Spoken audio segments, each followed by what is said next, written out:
Christos Voskres. Those of us who study theology, at some point probably took a course in systematic theology.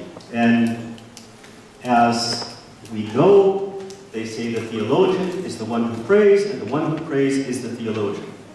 And so we have this thing that we call spirituality. And if we can talk about systematic theology, we certainly can and must talk about systematic spirituality. I'm going to start with a quote from Father Alexander Schmemann. It's an entry from his journal from May 31st, 1975.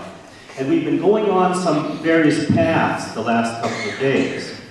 And this is a nice quote to start, keeping in mind what we've heard over the past 2 days.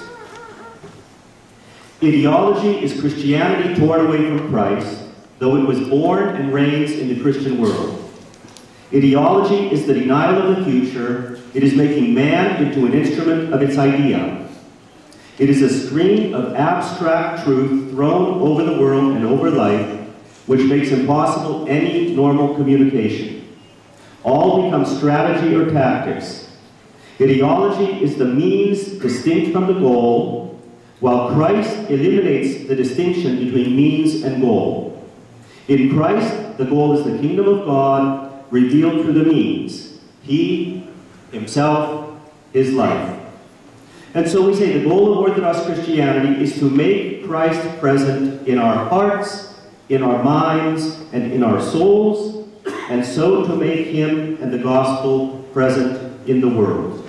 And so I'm going to give you 2 points now, and I can actually go sit down because that's all I really have to say. One is that Orthodox Christianity functions as a system, and 2 is that Orthodox Christian spirituality functions as a system. And that's the real point. We have to look at our faith systematically as a system. So, I have here a little block of wood. I have a little like a lock bar. I have a springy kind of a thing. And I have a trigger mechanism, which I'm going to put in front of Father Deacon. And you probably guess, that's pieces of a mousetrap. But those pieces separately, they're no good to anybody. We can put them together, we can just get them in close physical proximity, and still it's no good. We can put them together in a proper order, and it still won't catch anything. And we can put it together in a proper order, lock the lock bar over the spring. It's a system, and that's what we need to remember. So what are the elements of the Orthodox Christian spirituality? If we talk about it as a system, what are the elements of the system? I've got 16 here. This is not all-encompassing. It's necessary. I'll be, unlike Yaz, I will say it's not tentative. I'm sure of all of this, but there may be more. Worship. Regular and frequent worship, more than just Sunday liturgy. Prayer in the morning, in the evening, at mealtimes, etc. Reading or study of Scripture. Participation in the holy mysteries, baptism, chrismation, confession, communion, etc. Fasting, and a complete understanding of fasting, not just, don't eat meat on Friday. There was I don't know, many of you probably saw 2 or 3 years ago in Kyiv, they had these little placard, these like posters at the metro stations and things with Blaženíše Volodymyr that said, the most important thing is in Lent is not to devour each other, reflecting the words of St. John Chrysostom. We do our deeds of mercy, what Kyivan milostinja, eleemosini in Greek, what we often would call historically charity or almsgiving. We live in accordance with Christian moral precepts. Yars mentioned the abortion thing. 23,000 people were in Ottawa yesterday marching, praying that our country would somehow be able to step away from this, heinous crime. Marriage, we often hear that marriage is under attack. Well, marriage, yeah, it's under attack. It hasn't happened from the gay community. It started at the beginning of the 20th century with Planned Parenthood contraception, the easy divorce laws in the 60s, etc. Marriage has been under attack for a long time. We're just seeing the end game. We lost decades and decades ago. Spiritual reading, reading the lives of the saints, reading patristic writings, thank God, and in Ukrainian, and in English. There's all kinds of really good spiritual books out there, not pious piffle from the spirituality section at Chapters, but good Orthodox spiritual works. Maintaining and practicing pious customs. When I was a kid, they taught us you walk in front of a church, you cross yourself, right? I have a test in school, I cross myself. I'm not afraid of that. Blessing of homes, giving names for commemoration at the Holy Liturgy, the graveside or memorial prayers, observing Lent. That's not just food, that's not just going to services, that's not just giving alms, but turn off the TV, turn off the computer. It's a good thing to do, at least one day a week. Turn off the radio. We have really interesting phenomena on both sides of the water. In Ukraine, on the 31st of December on the new calendar, they celebrate Ded Moroz, the New Year, right? It's the fasting period before Nativity, but yet we go out and have a party. Here they have just the New Year. And honestly, we have to say, if that's all the calendar matters to us, let's just go to the new calendar and be done with it, because at least we won't be hypocritical. You know the old saying. Hypocrisy is the tribute that vice pays to virtue, right? We have active participation in parish life and financial support of the parish. We must be willing to share of the financial bounty God has given us to facilitate His work in the parish. We can't expect chuji, we can't expect pirohid, we can't expect somebody else to pay for it. We don't act that way in any other aspect of our life. We can't do that in our spiritual life. We have beautiful Orthodox and Ukrainian Orthodox greetings and phrases. We say, Slava Isusu Christu. We say, Christos Voskres. Somebody dies, we say, Царство Небесне. Somebody has a birthday, we say, Mnohaya Lita. We greet each other, we say, Spasi Господи, thank you, right? And these are very beautiful things that we should cultivate.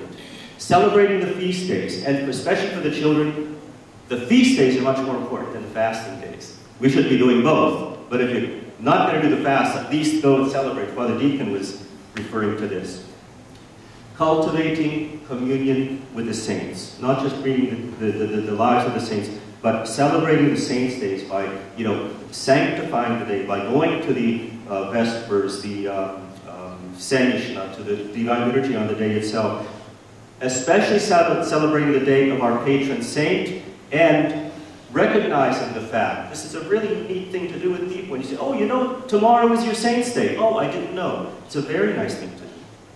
Cultivating positive thinking. Many of you, I'm sure, have heard of Elder Paisios of the Holy Mountain, died, I believe, in 1994. He talks a lot about having positive thoughts.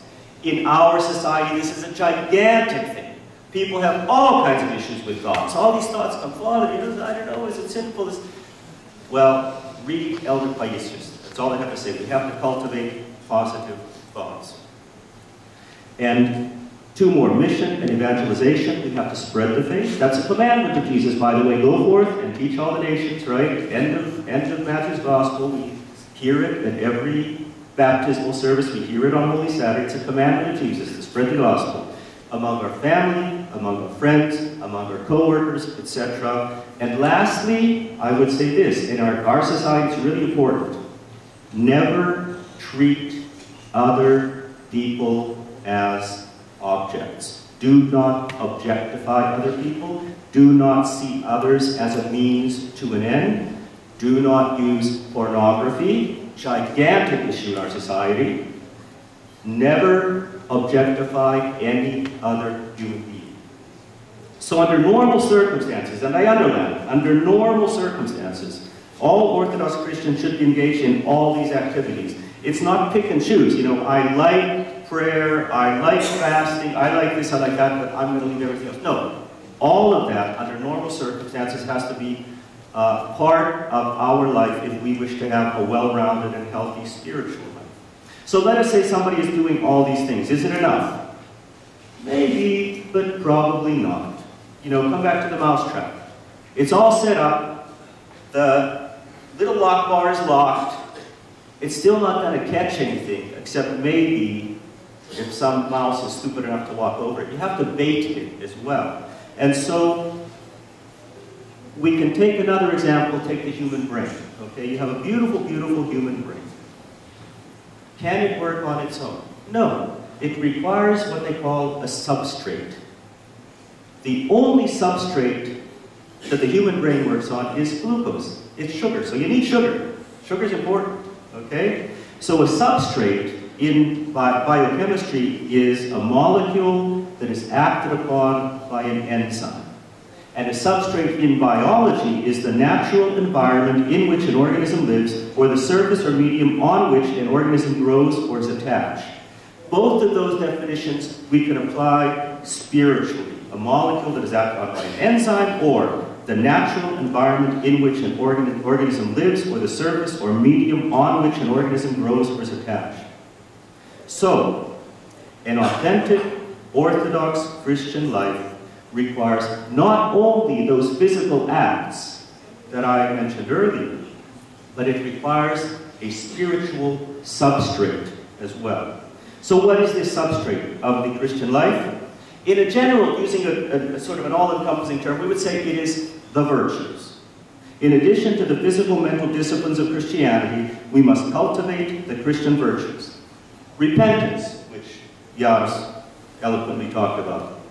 Forgiveness, humility, honesty, justice, patience, kindness, self-control, compassion, faith, obedience, hope, in one word, love. Christian love, the love of all, what in Greek they call agape, which is this altruistic, giving kind of love, the love Jesus talks about in the Sermon on the Mount, the love of enemies, godlike love. Another word they use in Greek is eleos, from which we get Kyrie eleison, which is, as Bishop Kallistos Ware once described, which he describes as being love in action. So, for an authentic Orthodox Christian family life, number one, we must recognize that our surrounding culture is neither Orthodox nor Christian. We can't live in a fantasy world and pretend.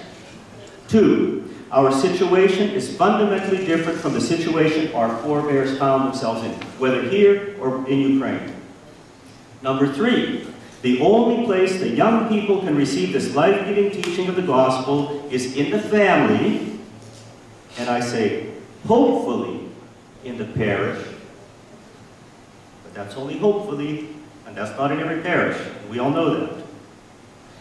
At church camps are great. Every kid should be going to a church camp for at least 2 weeks every summer.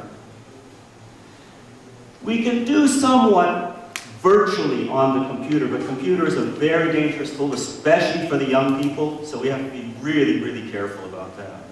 It can be positive, it can also be very negative. Big point here. This can only be taught by example. Blah, blah, blah doesn't help anybody. You ever notice in the Charlie Brown, what do you call it, the cartoons? This wouldn't be something our Ukrainian brothers from Ukraine would understand, but the Charlie Brown and children's thing, anytime the adult talks, it's always blah, blah, blah, blah, blah, blah. Well, kids, they're going to hear blah, blah, blah, but if they see the good example, they'll follow. This systematic spirituality is practical. It's not theoretical, it's not biological, I'm not born with it. It's not cultural, I'm Ukrainian, so I'm ipso facto whatever. It's not ideological, it is practical. And to come back to point number one, it functions as a system. If this fundamental spiritual work is not done in the family, we will have nothing worthwhile to offer the world. And I'm going to close with about 4 paragraphs from an article written by Jim Forrest, who is he's the head of or secretary of the Orthodox Peace Fellowship. He was a Roman Catholic. He was in the monastery where Thomas Merton was in the 60s. He since became Orthodox. and it's an article from Touchstone magazine from October of 2001 called Mrs. Jellyby and St. John of the Cross. He talks about St. John of the Cross, a Spanish mystic from the 16th century. And it touches on a lot of the things that not just I talked about, but what we've talked about, nor the past few days. St. John of the Cross said, "Love is the measure by which we shall be judged." It is a quotation I first heard from Dorothy Day, founder of the Catholic Worker Movement, who spent much of her time each day in prayer, and yet is rightly remembered as one of the great social activists in American history. Again and again, John of the Cross reminds us that God is love. We move toward God through no other path than love itself. It is not a love expressed in words or slogans or ideologies, but actual love, love experienced in God, love that lets us know others not through our ideas and fears, but through God's love for them, so that we see them not only as enemies. This is really interesting in light of what's been going on in Ukraine the last few months. So that we see them not only as enemies, but also as estranged, even if deranged or pathological, relatives. How are we to make our way out of the various ideological corners in which we find ourselves? In my own life, nothing has been more helpful than the rediscovery of the richness of liturgical life, an unexpected gift that I have received by getting to know the Orthodox Church, renowned for its long liturgies and its tradition of standing rather than sitting in church. But many of us, Orthodox included, face the problem of finding ourselves in parishes in which the liturgy often resembles a television program made to fit into an hour space. Ordinary parish worship at times seems more an obstacle to mystical life than an opening. In such cases, we must imagine what can be rather than what is. In the meantime, doing what we can with the resources at hand, in the parish, at nearby monasteries, and most of all, at home. A great part of the process of healing the world is healing the church, which means in part to recover traditions of spiritual life that have been greatly damaged over the centuries. St. John of the Cross can be a companion in the process of repairing the division within our own spiritual life, and of encouraging us as we seek to experience the God who makes all things new. Thank you.